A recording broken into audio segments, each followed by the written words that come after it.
Ministro da Justiça Ricardo Lewandowski diz que fugitivos de presídio de segurança máxima estão a 15 quilômetros de Mossoró.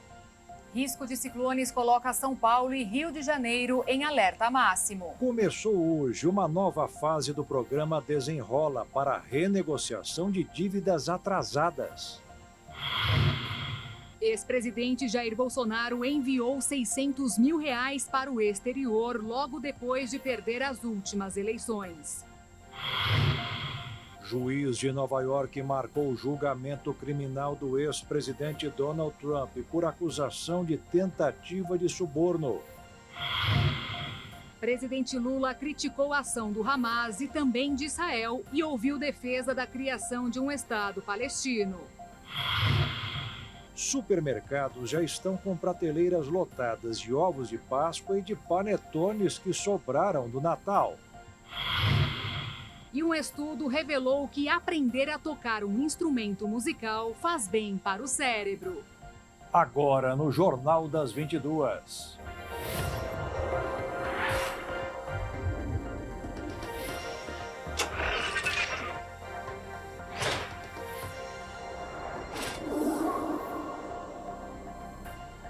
Olá, boa noite. Boa noite.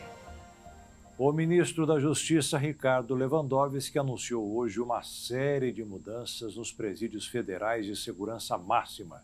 A medida foi tomada depois que 2 homens escaparam da unidade de Mossoró.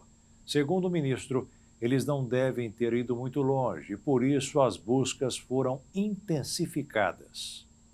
O Ministério da Justiça e Segurança Pública nomeou nesta quinta-feira Carlos Luiz Vieira Pires como interventor na Unidade Prisional de Segurança Máxima de Mossoró. Vieira já foi diretor da Penitenciária Federal de Catanduvas, no Paraná, e vai substituir Humberto Gleidson Fontinelli Alencar, afastado do cargo depois que 2 presos fugiram da Penitenciária Federal de Mossoró, no Rio Grande do Norte. Os fugitivos são Rogério da Silva Mendonça e Deibson Cabral Nascimento. Eles cumprem pena por homicídio e fazem parte de uma das maiores facções criminosas do país. Os 2 são do Acre e participaram de rebeliões em presídios daquele estado. Depois, foram transferidos para o Rio Grande do Norte. Os detentos que fugiram do presídio de Mossoró foram os primeiros a conseguir escapar de uma unidade de segurança máxima aqui no Brasil e agora foram incluídos na lista vermelha da Interpol. A Polícia Federal abriu uma investigação para apurar a fuga. Falhas ou até mesmo facilitação por parte dos agentes penitenciários não estão sendo descartadas. Para conseguir recapturar esses fugitivos, o governo do estado do Rio Grande do Norte e o governo federal estão trabalhando juntos, utilizando drones, helicópteros, além de um forte contingente policial. O ministro da Justiça e Segurança Pública, Ricardo Lewandowski, afirmou nesta quinta-feira que há evidências de que os foragidos ainda estão perto do presídio. Por isso, as buscas foram intensificadas na região. Temos notícias que uma casa rural foi invadida, onde houve furto de roupas e de comidas, e certamente isto pode estar relacionado a esses 2 fugitivos que estão tentando sobreviver nesta área onde se encontram. O local onde houve a fuga está passando por perícia e o trabalho deve ser concluído até amanhã. Segundo o ministro da Justiça, Ricardo Lewandowski, o presídio estava passando por obras e ferramentas ficaram à disposição dos presos. Eles escaparam por um buraco aberto no teto e subiram através de uma luminária. Para evitar a repetição do caso em outros estados, procedimentos de segurança estão sendo revisados em todas as penitenciárias federais do país. O governo suspendeu os banhos de sol e as visitas sociais aos presos. Além disso, está fazendo um pente fino em todas as unidades de segurança máxima. Eu mandei também, desde logo, fazer uma ampla e imediata revisão abrangente de todos os equipamentos e protocolos de segurança nas 5 penitenciárias federais. Já foi feito a partir de ontem e nós temos um prazo para que isso seja feito de 5 dias para que tenhamos os primeiros informes. O ministro da Justiça, Ricardo Lewandowski, determinou a ida de 6 servidores do governo federal para acompanhar a investigação sobre a fuga e a busca dos presos. A única coisa que nós podemos retirar de positivo nisso tudo é que é uma oportunidade para que a gente possa aprimorar todos os processos e assegurar para a população brasileira que as unidades federais vão manter o padrão que sempre tiveram de segurança, e a necessidade de que esse padrão seja mantido ele é muito evidente, né? Mais de 25 milhões de mulheres brasileiras já sofreram algum tipo de violência doméstica ou familiar provocada por homens. O dado faz parte da 10ª edição da Pesquisa Nacional de Violência contra a Mulher, divulgada pelo Instituto Data Senado. Para reduzir esse número alarmante, o painel Ligue 180 reúne diversos serviços. O painel Ligue 180 conta com mais de 2.500 pontos de apoio espalhados por todo o Brasil. São 12 casas da mulher brasileira como esta daqui e vários outros serviços. Tem serviços de saúde à pessoa em situação de violência sexual, delegacias especializadas de atendimento à mulher ou seções da polícia de atendimento à mulher, centros de referência à mulher, juizados e varas especializadas, casas-abrigos, promotorias especializadas, núcleos de defesa e defensorias públicas, além da Patrulha Maria da Penha. Tudo isso está lá na plataforma do Ministério das Mulheres, criada pelo governo federal, que é composta por 3 abas, olha só. A primeira é sobre o painel, com informações sobre o conteúdo da ferramenta e como navegar. Depois vem a aba Serviço da Rede, com um espaço para buscar as informações sobre os serviços especializados de atendimento a mulheres em situação de violência. E, por fim, tem a análise da rede de serviços, com informações sobre os serviços disponíveis por unidade da federação, município e tipo de serviço. Segundo a plataforma, São Paulo é o estado com maior número de serviços, com cerca de 350, seguido por Ceará, Minas Gerais e Pernambuco. O painel conta também com uma central de atendimento à mulher por telefone, que atende todo o país no número 180, esse número que aparece aí na sua tela. E ainda tem um chat no WhatsApp. O contato é o DDD 61, telefone 9610-0180. Eu vou repetir, 9610-0180 para denúncias e pedidos de apoio. Só no ano passado, o Disque 180 recebeu cerca de 75 mil denúncias de violência contra a mulher em todo o país.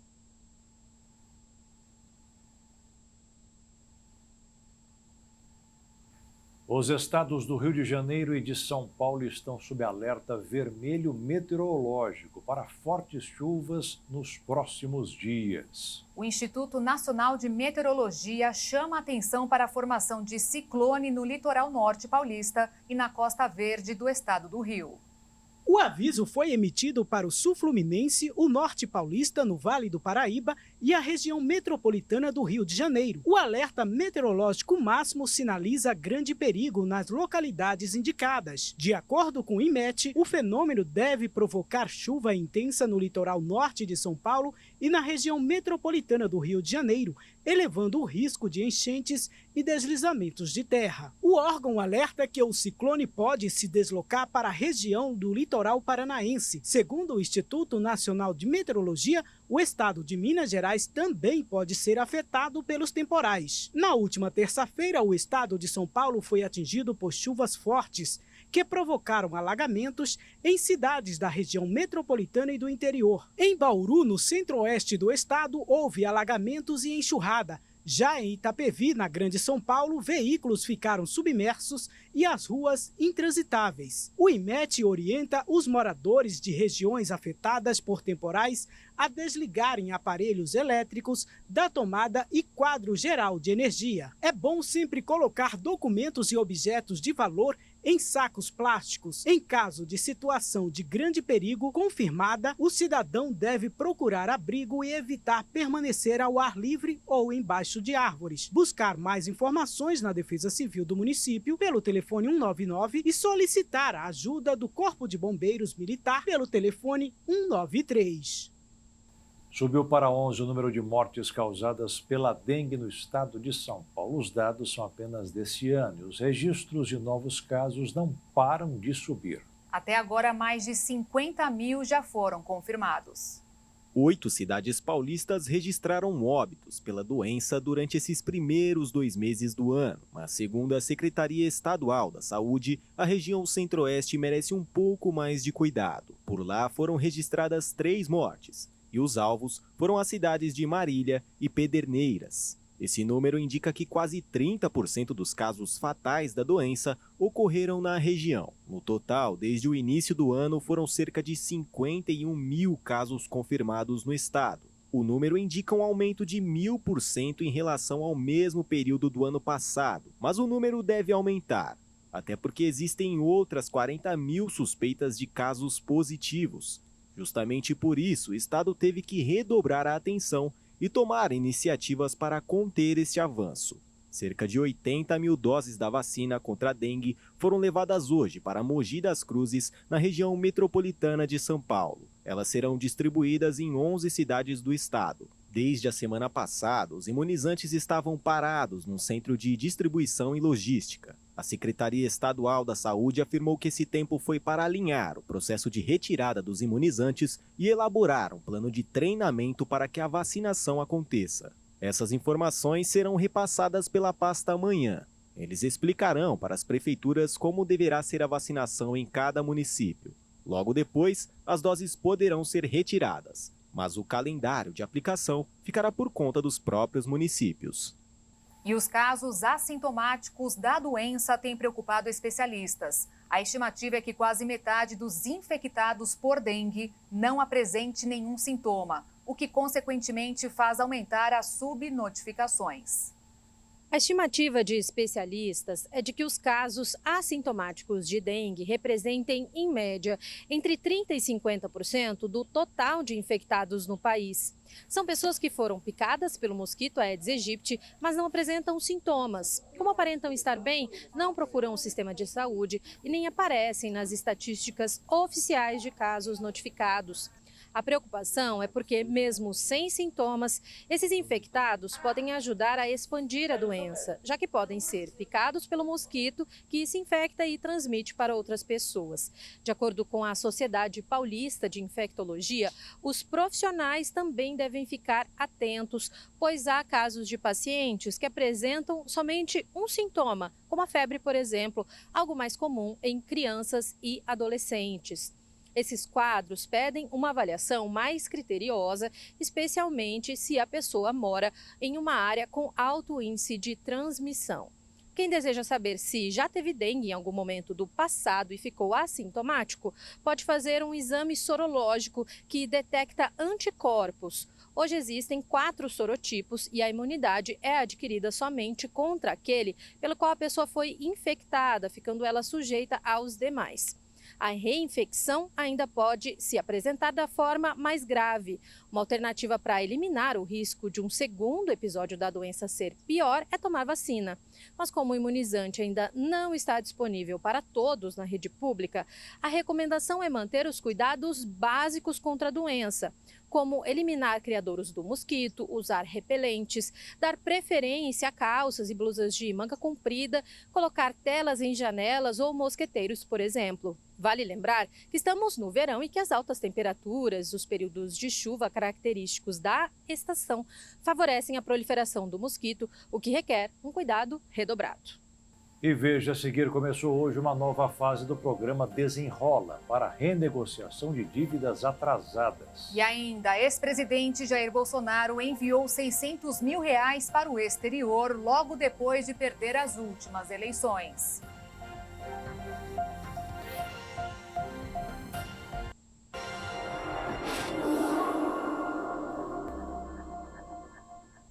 A partir de hoje, o programa Desenrola Brasil poderá ser acessado pelo site ou aplicativo da Serasa. A ideia do governo federal é ampliar o alcance da iniciativa. O programa, que já ajudou 12 milhões de brasileiros a negociarem as dívidas, agora ainda está mais fácil de ser acessado. Basta entrar nos canais online da Serasa. Quem fizer o login pela plataforma será direcionado para o Desenrola Brasil, que também continuará sendo acessado pelo gov.br. Basta baixar o aplicativo ou acessar o site e fazer o login com CPF e senha. Em todo o ambiente digital da Serasa já aparece a aba de renegociação de dívidas do Desenrola, facilitando o acesso de quem já é cliente desses parceiros. Pelo menos 88 milhões de brasileiros estão cadastrados na Serasa e 27 milhões usam a plataforma todos os meses. Portanto, o intuito da junção é aumentar ainda mais o número de dívidas renegociadas. Números que já ultrapassam os 35 bilhões de reais, com descontos médios de 85%. Essa é mais uma tentativa do Ministério da Fazenda de ajustar as regras para tentar ampliar o alcance do Desenrola Brasil. Atualmente, mesmo credores que têm conta bronze no portal gov.br podem acessar o programa, com possibilidade de pagamento à vista das dívidas e parcelamento. Na atual fase do programa de dívidas gerais e não somente bancárias, podem participar pessoas com renda mensal igual ou inferior a 2 salários mínimos ou que estejam inscritas no cadastro único. Podem ser renegociadas dívidas como conta de luz, água, dívidas com comércio e bancos. Nesta quinta-feira, o ministro da Fazenda, Fernando Haddad, publicou um vídeo nas suas redes sociais que também conta com a presença do presidente Lula, onde eles falaram para os brasileiros renegociarem suas dívidas. Pega o desconto, porque você vai fazer uma nova dívida 80%, 90% menor e vai limpar o teu nome. O governo começou a pagar hoje o abono salarial do PIS/PASEP. Em média, quem nasceu em janeiro, por exemplo, vai receber R$ 1.085. Pela primeira vez, os 25 milhões de trabalhadores da iniciativa privada e os servidores públicos vão receber o dinheiro juntos. Quem trabalhou por pelo menos um mês com carteira assinada no ano passado vai receber pela Caixa Econômica e quem atuou como funcionário do governo vai sacar do Banco do Brasil. No total, serão 27 bilhões de reais para circular na economia. O número de brasileiros pedindo demissão no emprego bateu recorde no ano passado. Muitos foram em busca de melhores oportunidades no mercado, mas também é preciso contar os que concluíram estudos e podem sonhar mais alto.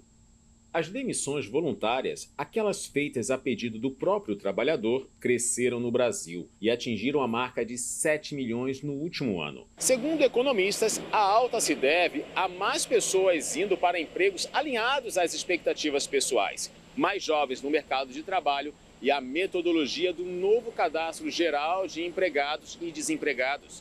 O grau de instrução também parece como variável relevante. Os mais instruídos responderam pela maior parcela dos desligamentos a pedido do trabalhador.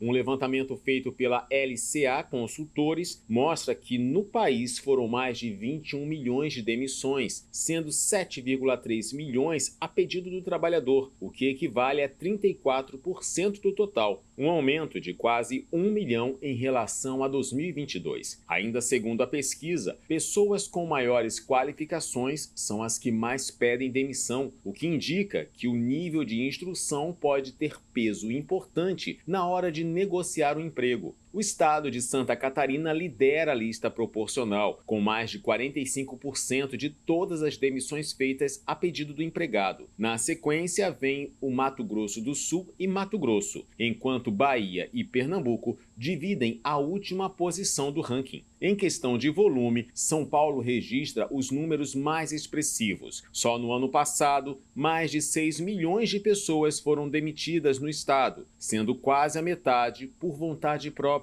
Algumas das atividades que apresentaram proporção maior de desligamentos a pedido em 2023 foram organismos internacionais, saúde humana e serviços sociais, educação, alojamento e alimentação, serviços domésticos, atividades financeiras, comércio e reparação de veículos, informação e comunicação. A economia do Japão cai pelo terceiro trimestre seguido e, com isso, foi superada pela Alemanha. Hoje, o PIB do país, que já chegou a ser o vice-líder mundial até 2010, vale 4 trilhões e 200 bilhões de dólares, 200 bilhões a menos do que o alemão. No ranking divulgado hoje sobre as maiores economias do planeta, os Estados Unidos mantêm a liderança, com quase o dobro da China, e o Brasil subiu para a 9ª colocação. No mercado financeiro, os investidores repercutiram os dados econômicos dos Estados Unidos com números de emprego, varejo e indústria no radar para ter novos sinais sobre a economia do país. Com isso, o dólar fechou em queda de 0,07%, cotado em R$ 4,96 na venda. Já a Bolsa de Valores fechou em alta de 0,62% aos 127.804 pontos. O governo de São Paulo iniciou hoje uma consulta pública sobre o processo de privatização da Sabesp, que deverá ser assinado por 375 municípios. Durante um mês, qualquer pessoa poderá enviar sugestões por escrito para o site da Secretaria Estadual do Meio Ambiente, Infraestrutura e Logística. Quando terminar o período de coleta de opiniões, será feita a análise do que poderá ser incluído ou não nos contratos de concessão, que deverão conter metas para melhoria no sistema de captação e tratamento de água e esgoto. A Polícia Federal disse que o ex-presidente Jair Bolsonaro, do PL, transferiu R$600 mil para um banco dos Estados Unidos antes de viajar ao país no final de 2022 para se manter em solo norte-americano, enquanto uma tentativa de golpe de Estado se desdobrava no Brasil. A defesa de Bolsonaro pediu ao Supremo Tribunal Federal que o ministro Alexandre de Moraes seja afastado da investigação contra ele, pois o ministro se declarou vítima do suposto plano golpista. Portanto, teria interesse pessoal em prejudicar o ex-presidente.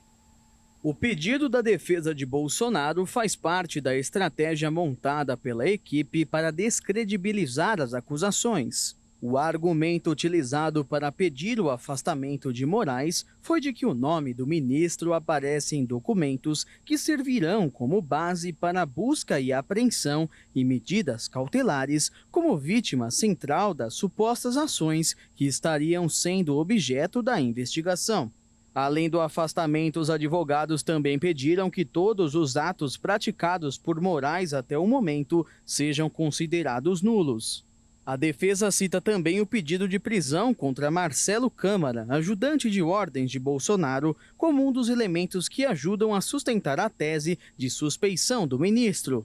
Desde o dia da operação contra Bolsonaro, a ideia de que Moraes seria a parte interessada na investigação já havia sido levantada por aliados do ex-presidente. Agora cabe à corte decidir ou não se Moraes segue no caso. Em decisões anteriores, o plenário do STF decidiu que não existe impedimento ou suspeição do ministro Alexandre de Moraes, que já foi apontado por diversos suspeitos ou réus. Nesta quinta-feira, a Polícia Federal concluiu que Bolsonaro transferiu R$800 mil para um banco dos Estados Unidos antes de viajar ao país no final de dezembro de 2022. Com o intuito de se manter em solo norte-americano, enquanto uma tentativa de golpe de Estado acontecia no Brasil, e, se necessário, se instalar no exterior para se precaver de um inquérito pela conspiração de ruptura do Estado Democrático de Direito. Em sua defesa, Bolsonaro disse que transferiu dinheiro para os Estados Unidos, pois tinha incerteza do cenário econômico brasileiro após as últimas eleições presidenciais. Em 2023, mais de 200 mil celulares foram furtados ou roubados só na cidade de São Paulo. Mais do que subtrair o aparelho, a intenção dos criminosos é acessar aplicativos de bancos para tirar dinheiro das vítimas. Para reduzir os danos, é importante aprender a se proteger. É realmente assustador o número divulgado pelo Instituto Sou da Paz com base nos dados da Secretaria de Segurança Pública de São Paulo. Mais de 200 mil aparelhos roubados ou furtados só aqui na capital paulista em 2023. E é com base nesses altos índices de roubos e furtos, não só aqui em São Paulo, mas em várias outras capitais brasileiras, que os especialistas alertam para a importância de se redobrar os cuidados com as configurações de segurança, tanto do aparelho quanto dos aplicativos. A orientação é usar sempre aquela configuração de bloqueio da tela de início do celular, também com opção de bloqueio automático quando não está em uso. Isso porque quando o aparelho está desbloqueado, os criminosos têm acesso a tudo e podem conseguir inclusive alterar senhas de bancos usando o e-mail ou o SMS. Por falar nisso, outra recomendação é nunca utilizar aquele recurso de lembrar ou salvar senhas nos sites. E também não se deve anotar as senhas no próprio celular. Também é necessário usar senhas fortes, com vários caracteres. E ainda é possível utilizar ferramentas de segurança, como reconhecimento facial ou biometria. O governo federal também criou o programa Celular Seguro, que facilita o bloqueio dos aplicativos caso o celular seja furtado ou roubado, além de bloquear também as contas bancárias. Agora, para quem ainda não baixou o aplicativo Celular Seguro, é possível apagar os dados remotamente acessando o Google para celulares com sistema Android ou a página da Apple para quem tem iPhone. E aí é preciso notificar imediatamente os bancos onde tem conta e também a operadora de telefonia para o bloqueio do chip. Além disso, é necessário trocar as senhas e as configurações de autenticação das contas e de todos os aplicativos instalados no aparelho. É preciso trocar especialmente a senha do e-mail. E, por fim, é importante registrar um boletim de ocorrência caso tenha o celular roubado ou furtado. E ainda hoje você vai ver que o presidente Lula critica a ação do Hamas e também de Israel e houve defesa da criação de um Estado palestino. E ainda, juiz de Nova York marcou o julgamento criminal do ex-presidente dos Estados Unidos, Donald Trump.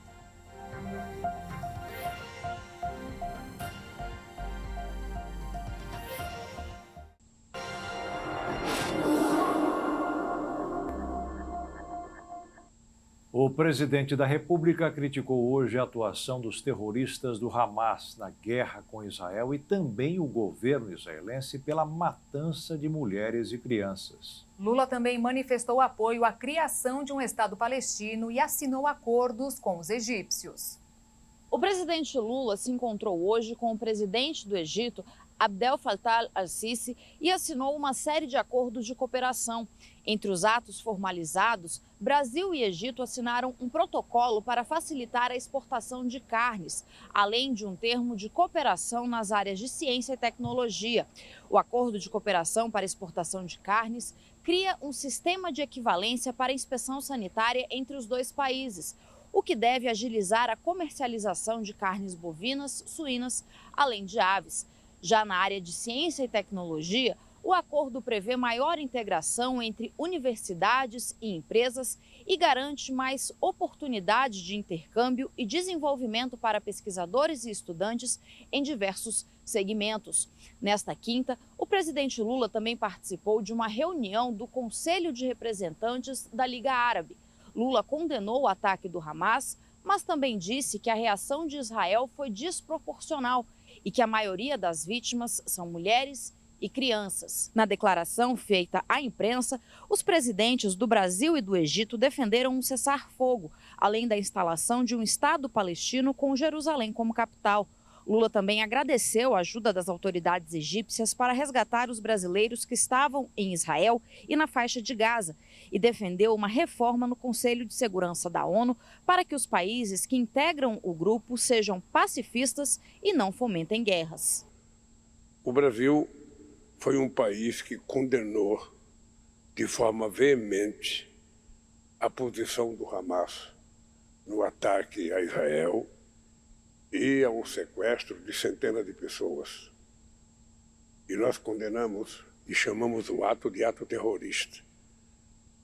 Mas não tem nenhuma explicação o comportamento do Israel, a pretexto de derrotar o Hamas, está matando mulheres e crianças, coisa jamais vista em qualquer guerra, sabe, que eu tenha conhecimento. Ou seja, a única coisa que se pode fazer é pedir paz pela imprensa, mas que me parece que Israel tem a primazia de descumprir, ou melhor, de não cumprir nenhuma decisão emanada da direção das Nações Unidas. Uma pessoa morreu e diversas ficaram feridas após um ataque do exército de Israel ao maior hospital ainda em funcionamento na faixa de Gaza. Os israelenses afirmaram que o local era usado como base militar do grupo terrorista Hamas. Milhares de palestinos usavam o Hospital Nasser, na cidade de Khan Yunis, como uma espécie de refúgio. Todos eles foram forçados a se deslocar para o local na tentativa de fugir das explosões. Como os bombardeios destruíram as áreas residenciais, os hospitais eram considerados os locais mais seguros na guerra. Isso até hoje. As autoridades palestinas afirmaram que os militares israelenses destruíram um muro que ficava em volta do hospital e, assim, começaram a invasão. O primeiro lugar foi um departamento de ortopedia, onde um paciente acabou sendo morto. Já os israelenses afirmaram que o grupo Hamas estava mantendo reféns dentro do hospital, além de que haviam restos mortais de outros prisioneiros no local. O direito internacional proíbe que instalações médicas sejam atacadas, mas quando os locais são usados para fins militares, essa lei deixa de valer. Há quase um mês, o exército de Israel está caminhando em volta do hospital. Nessa última semana, enviaram até mesmo um drone com uma mensagem de apelo aos palestinos. Eles pediam que deixassem o local. Quem ficou foi obrigado a buscar outro abrigo em meio aos tiroteios. O Ministério da Saúde de Gaza afirmou que, durante a fuga, outras pessoas foram mortas. Para as forças israelenses, a operação foi precisa, já que estão tentando resgatar o seu povo. Eles também garantiram que nenhum médico ou paciente será retirado à força do local. Mas por conta dessas frequentes ações contra hospitais e escolas na faixa de Gaza, o exército israelense está tendo que lidar com duras condenações de países em todo o mundo. Uma reportagem divulgada no jornal americano The New York Times apontou que a Rússia estaria construindo uma arma nuclear para colocar em órbita. Mas o presidente do Comitê de Inteligência da Câmara dos Estados Unidos, Mike Johnson, buscou tranquilizar os temores de que os americanos pudessem enfrentar um perigo iminente com a ameaça do presidente russo Vladimir Putin. O mundo gastou no ano passado o maior valor em armas desde a Segunda Guerra Mundial. E segundo o relatório divulgado hoje, a OTAN e os Estados Unidos foram os maiores clientes da artilharia pesada. Gastaram 40% de tudo que foi vendido. A Rússia também comprou bastante. Em 2023, um terço do seu orçamento foi para comprar armas. Os principais eventos que contribuíram para esse estrondoso crescimento foram pelas guerras da Ucrânia com a Rússia, prolongada por mais de um ano, pela de Israel com o Hamas em Gaza, que acabou sendo ampliada pelo Oriente Médio, o aumento dos testes nucleares na Coreia do Norte, mais manobras militares de Pequim em Taiwan, golpes de Estado no norte da África, conflito no Azerbaijão e tensão entre vizinhos na América do Sul. O estudo, que é feito todo ano por uma organização do Reino Unido, apontou um recorde de 2 bilhões e 200 milhões de dólares, o equivalente a 11 bilhões de reais, em gastos mundiais na área de defesa em 2023, um aumento de 9% na comparação com 2022. O relatório indica ainda que essa marca deve ser batida em 2024, tomando como base os recursos já reservados para orçamento de vários países este ano. O número sem precedentes na história moderna mundial foi impulsionado principalmente pelo aumento dos orçamentos dos países que integram a Organização do Tratado do Atlântico Norte diante do temor de um conflito com a Rússia, atualmente em guerra com um vizinho de membros da Aliança Militar Ocidental. A OTAN determina que, caso um país membro seja invadido, todos os outros devem defendê-lo. Pela primeira vez na história, um ex-presidente dos Estados Unidos será julgado criminalmente. Um juiz marcou para o dia 25 do mês que vem o início da análise do caso em que Donald Trump é acusado de pagar dinheiro para uma atriz pornô para não contar sobre o relacionamento entre os dois. A denúncia é a de que ele teria oferecido $130 mil à atriz pornô Stormy Daniels antes das eleições de 2016. Ela não falou e Trump ganhou. A defesa do ex-presidente pediu à justiça para arquivar este processo, mas na sessão de hoje, o juiz Juan Merchan, de Nova York, não demorou 10 minutos para tomar a decisão. Donald Trump será julgado. O governo de Bangkok, na Tailândia, pediu que a população trabalhe de casa devido à forte poluição do ar, que teve a qualidade classificada como uma das 10 mais poluídas do mundo por um site de monitoramento do país.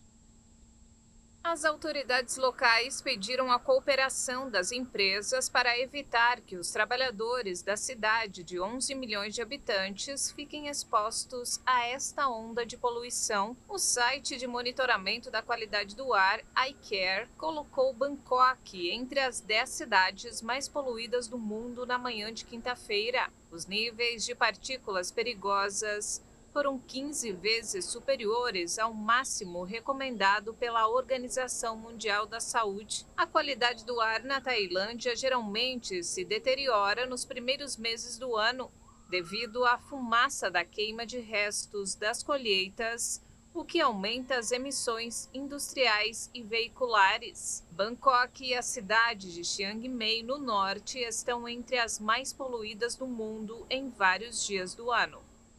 Os chilenos que perderam tudo durante um incêndio que durou 5 dias começaram a reconstruir suas vidas. No dia 2 de fevereiro, o cenário das florestas ao redor de Valparaíso era único: fogo. Além das árvores, quase todas as casas da região foram destruídas e as pessoas ficaram sem ter para onde ir.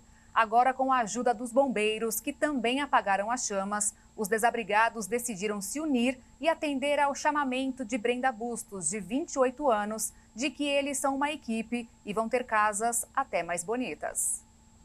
A Olimpíada de Paris, que começa em julho, tem como meta fazer a edição mais sustentável da história. O Comitê Olímpico Internacional, junto à Prefeitura da capital francesa, tem priorizado iniciativas de conservação de energia, renovação e criatividade para a realização dos Jogos e conservação do legado para a cidade. Com uma iniciativa ecológica inovadora, a organização dos Jogos Olímpicos de 2024, que ocorrerá em Paris, planeja instalar 11 mil assentos feitos com material reciclável na arena multiuso, próximo à Torre Eiffel e no Centro Aquático Olímpico, na capital francesa. A fábrica Le Pavé é a responsável pela produção das poltronas e explicou que o material é recolhido na França por parceiros recicladores e autoridades locais, que desenvolvem cadeias de recolha que valorizam diferentes tipos de plástico, desde o poliestireno nos frigoríficos até os frascos de shampoo. Até o momento, 8 mil cadeiras já foram instaladas. E o Comitê Olímpico Internacional, junto com a Prefeitura de Paris, revelaram que priorizam iniciativas de conservação de energia, renovação e criatividade para a realização dos Jogos. A Olimpíada de Paris começa no dia 26 de julho deste ano e, ao todo, são esperadas 300 mil pessoas para a cerimônia de abertura. E a seguir, supermercados já estão com prateleiras lotadas de ovos de Páscoa e de panetones que sobraram do Natal. E veja também, um estudo revelou que aprender a tocar um instrumento musical faz bem para o cérebro.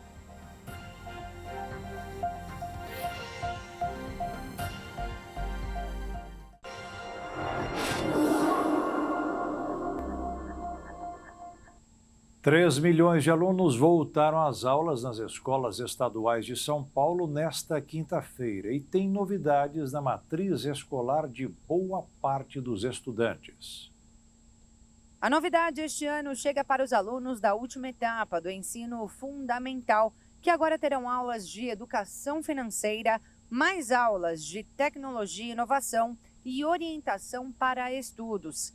Já no ensino médio, os estudantes das 3 séries terão o tempo dedicado ao aprendizado de língua portuguesa ampliado em 60% e o de matemática terá aumento de 70%. E esses alunos voltarão a ter aulas de física, geografia e história.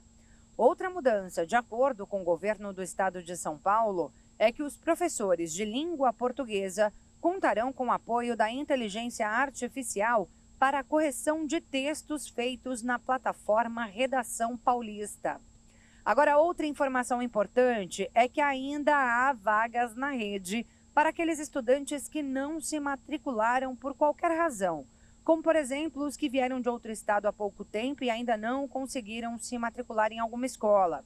E tem vagas para todas as idades, crianças, adolescentes e também os mais velhos, que se incluem no EJA, que é aquele programa de educação para jovens e adultos.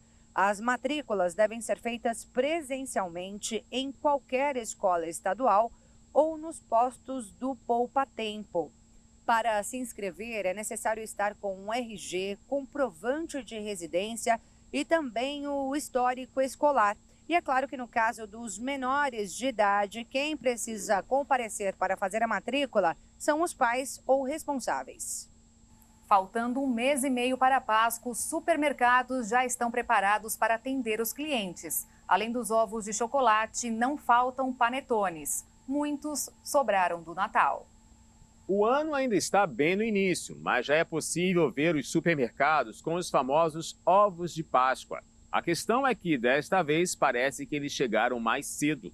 A impressão é que as indústrias trabalham com a intenção de ampliar a permanência das gôndolas com produtos sazonais, como os de Natal e Páscoa, por exemplo. Ultimamente, vemos a oferta de ovos de chocolate logo depois do mês de fevereiro, para fomentar as vendas. Contudo, este ano, antes mesmo da quarta-feira de cinzas, esses produtos dividem espaço com o outro queridinho do brasileiro, os panetones, que sobraram do Natal. Isso é o resultado do encalhe desses produtos de Natal muito acima do normal em 2023, causado pelo valor elevado do produto, principalmente os importados. Mas será que com os preços acima da média, esses produtos natalinos correm o risco de ficar até o fim do ano aguardando alguém comprá-los? Nesse caso, vamos ter que esperar para ver. O futebol no Brasil passa por uma fase um tanto quanto preocupante. Os fracassos frequentes e a falta de um DNA fizeram com que os atletas que vestem a camisa amarela perdessem parte da identidade com os torcedores. Como resultado, na primeira atualização do ranking da FIFA deste ano, a seleção brasileira se encontra na 5ª posição. Desde a chegada do futebol em solo nacional, quanto à sua consolidação na década de 50, a seleção brasileira nunca esteve em uma situação tão incerta.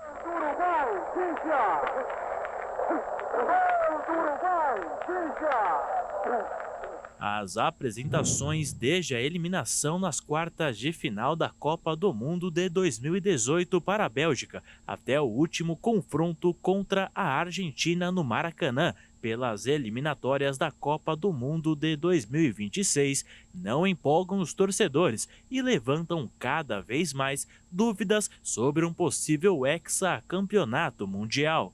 As frequentes eliminações, somadas ao baixo desempenho futebolístico da seleção brasileira, surtiram efeitos negativos. Na primeira atualização do ranking de seleções da FIFA deste ano, o Brasil aparece apenas na 5ª posição.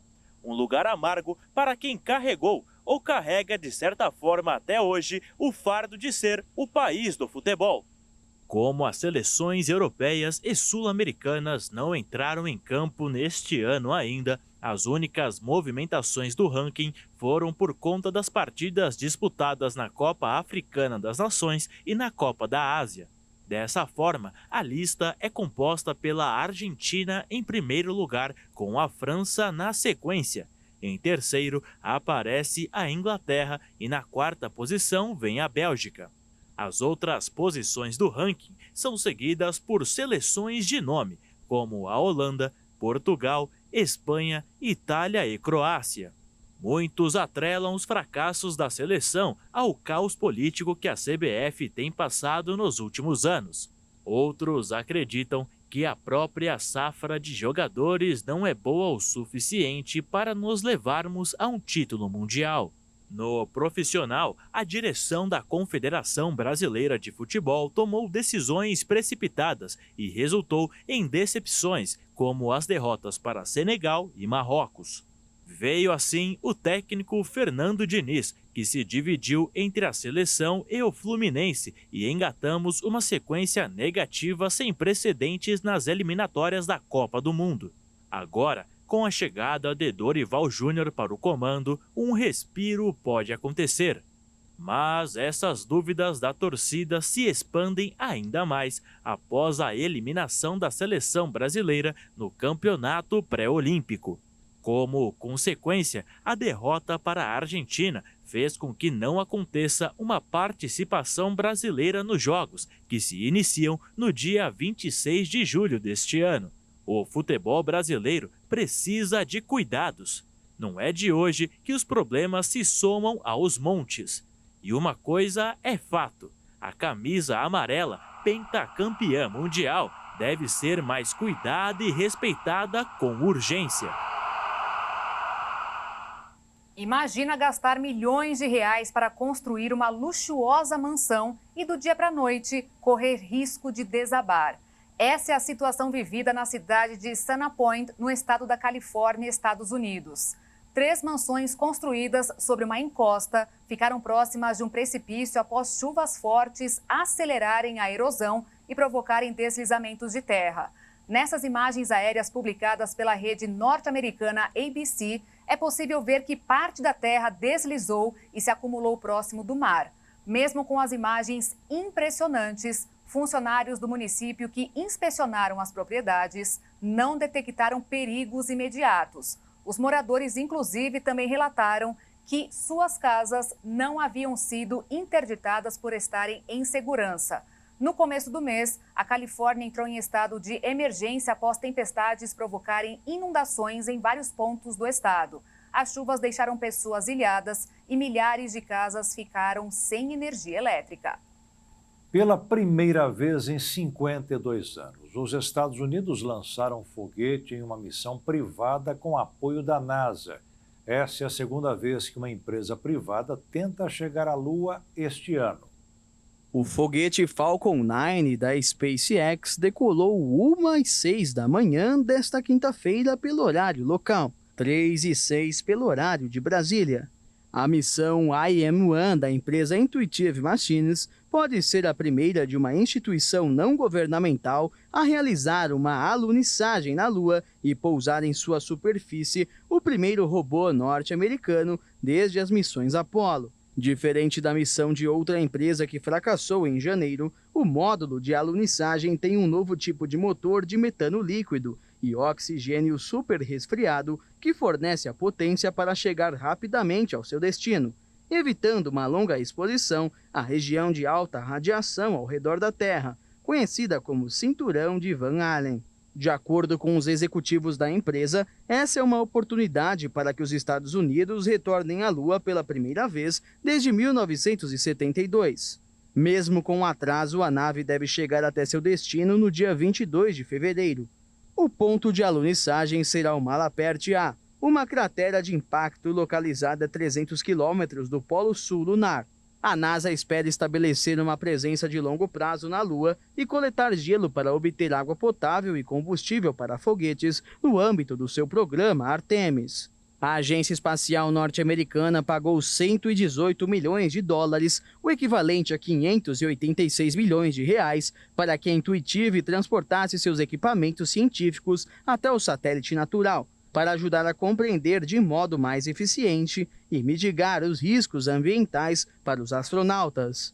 Além dos equipamentos, a nave transportará uma carga mais colorida, incluindo o arquivo digital do conhecimento humano e 125 pequenas esculturas da Lua do artista Jeff Koons.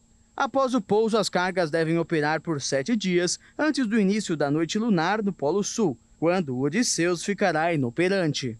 A alunissagem suave é um desafio porque implica navegar em um terreno instável com um atraso de vários segundos na comunicação com a Terra. Apenas a União Soviética, o próprio Estados Unidos, a China, a Índia e o Japão conseguiram ter sucesso nas suas missões. A música sempre fez parte das nossas vidas. Ela pode ser uma forma de se expressar, alegrar e até compartilhar nossos sentimentos. Mas, além de tudo isso, o ato de cantar ou tocar um instrumento é uma maneira eficaz para cuidarmos da nossa saúde. Aquele velho ditado, quem canta seus males espanta, nunca fez tanto sentido. Um estudo conduzido pela Universidade de Exeter, no Reino Unido, mostrou que cantar, ou tocar um instrumento pode melhorar a saúde do cérebro em idosos com efeitos duradouros. A saúde cerebral dos pacientes, incluindo os processos mentais de foco, memória e alternância entre tarefas, foram os pontos principais do estudo. Aqueles que tocavam algum instrumento atingiram a pontuação mais alta. Quem cantava também teve uma boa saúde no órgão. Mas não é só isso. O simples fato de fazer parte de um grupo social também pode ajudar nessa performance. Os musicistas tiveram resultados melhores na memória de trabalho, aquela que é usada em curto prazo para executar uma tarefa com sucesso. Nas funções executivas também. São aquelas usadas para resolver os problemas mais complexos. Isso mostrou que manter uma mente musical é uma boa maneira para aproveitar toda a nossa agilidade e resiliência do cérebro. A descoberta é fundamental no cenário de envelhecimento rápido da população. Tocar piano pode ser uma boa opção para fortalecer o nosso cérebro. Ele foi o instrumento que mais desenvolveu a capacidade de memória e das funções executivas. E se com o passar dos anos seguirem tocando, os benefícios serão ainda maiores. Para aqueles que gostam de cantar, fazer parte de um grupo é a melhor opção. A melhora na saúde cerebral é causada principalmente pelo simples motivo de estar acompanhado de outras pessoas. Embora que pesquisas mais profundas sejam necessárias, a divulgação da educação musical deve começar a ser feita a todo vapor. Nada mais é que uma iniciativa de saúde pública, além de encorajar os idosos a retornar à música, ainda que estejam com uma idade avançada. E o Jornal das 22 termina aqui. Obrigada pela sua companhia, um ótimo fim de noite para você e nós te esperamos amanhã. Uma boa noite, fique na paz. Tchau.